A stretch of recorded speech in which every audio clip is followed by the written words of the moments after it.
Jadi ini ya cerita waktu awal masuk Islam ya. Iya.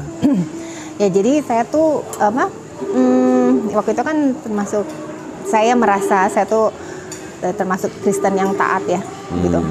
Dan aktif banget ya di gereja ya. Aktif banget lah. Bisa dibilang aktif lah gitu ya. Paham. Gitu ya. Terus? Jadi nggak pernah mikir ada agama lain yang benar gitu. Assalamualaikum warahmatullahi wabarakatuh. Jumpa kembali bersama kami Insan Mualaf. Jangan lupa like dan subscribe channel kami, agar selalu menghadirkan video-video terbaru tentang mualaf. Memilih menjadi mualaf mungkin tidak mudah untuk sebagian orang. Cobaan berupa cibiran maupun hinaan lantaran meninggalkan agama lama bisa datang kapan saja. Selain itu, para mualaf pun sadar ada stigma yang beredar tentang Islam adalah agama pembawa sial. Meski begitu, mereka tidak gentar serta tak lantas mundur dari keteguhan untuk masuk Islam, seperti halnya mualaf cantik bernama Delicia berikut ini. Lewat perbincangan dengan Dondi Tan yang juga seorang mualaf, mereka membahas tentang anggapan Islam membawa sial bagi pemeluknya. Dondi menilai beredar pemikiran di kalangan tertentu jika mayoritas pengemis, penjahat, dan lain sebagainya adalah pemeluk Islam. Untuk itu, Islam dianggap bukanlah agama yang tepat.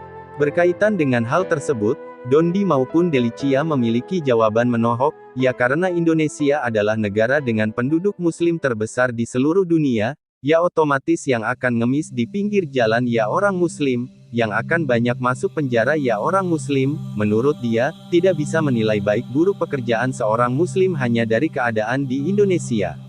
Jika melihat kepandangan lebih luas secara global, negara lain bisa saja penjara dipenuhi oleh kaum dari non-muslim. Senada dengan Dondi, Delicia juga sepakat dengan itu.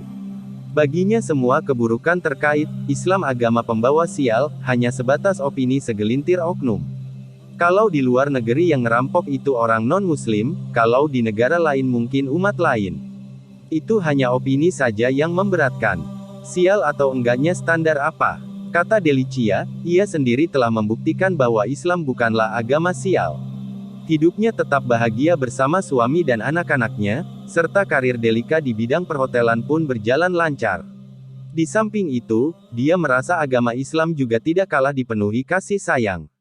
Tak ada satupun anjuran melakukan suatu hal buruk di dalam kitab suci Al-Quran. Kita belajar menjadi manusia, bagaimana kalau hidup tuh tidak perbudak dengan nafsu saja. Dengan ilmu itu ternyata bisa melakukan hal kebaikan. Kalau melakukan kebaikan sudah pasti didasari oleh kasih, ujarnya. Adapun Delicia memeluk agama Islam sebelum menikah dengan suaminya.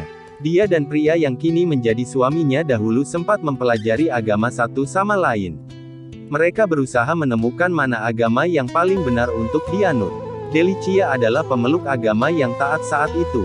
Setelah melewati proses mendalami agama Islam, ia justru menemukan banyak kebenaran. Dirinya yakin betul bahwa Allah Subhanahu wa Ta'ala adalah Tuhan satu-satunya. Selama 2 tahun itu saya teryakini kalau Tuhan yang benar itu adalah Allah, Islam. Itu sangat jelas sekali, sangat krusial, sangat simpel. Tuhan itu cuma satu dan itu Allah. Kalau mau masuk surga ya harus beriman kepada Allah, tegas Delicia. Sempat ada rasa takut memeluk Islam, hingga akhirnya ia mendapat hidayah dari sebuah acara televisi yang menghadirkan pemuka agama. Sosok itu menjelaskan adanya sedikit perbedaan antara kitab dan ilmu sains. Fakta tersebut sebenarnya telah diluruskan oleh sang pemuka agama. Namun, Delicia menilai itu sebuah jawaban bahwa dia harus segera meyakini kebenaran Islam. Hingga kini Delicia pun masih memeluk Islam dan bahkan sudah berhijab. Allahu a'lam.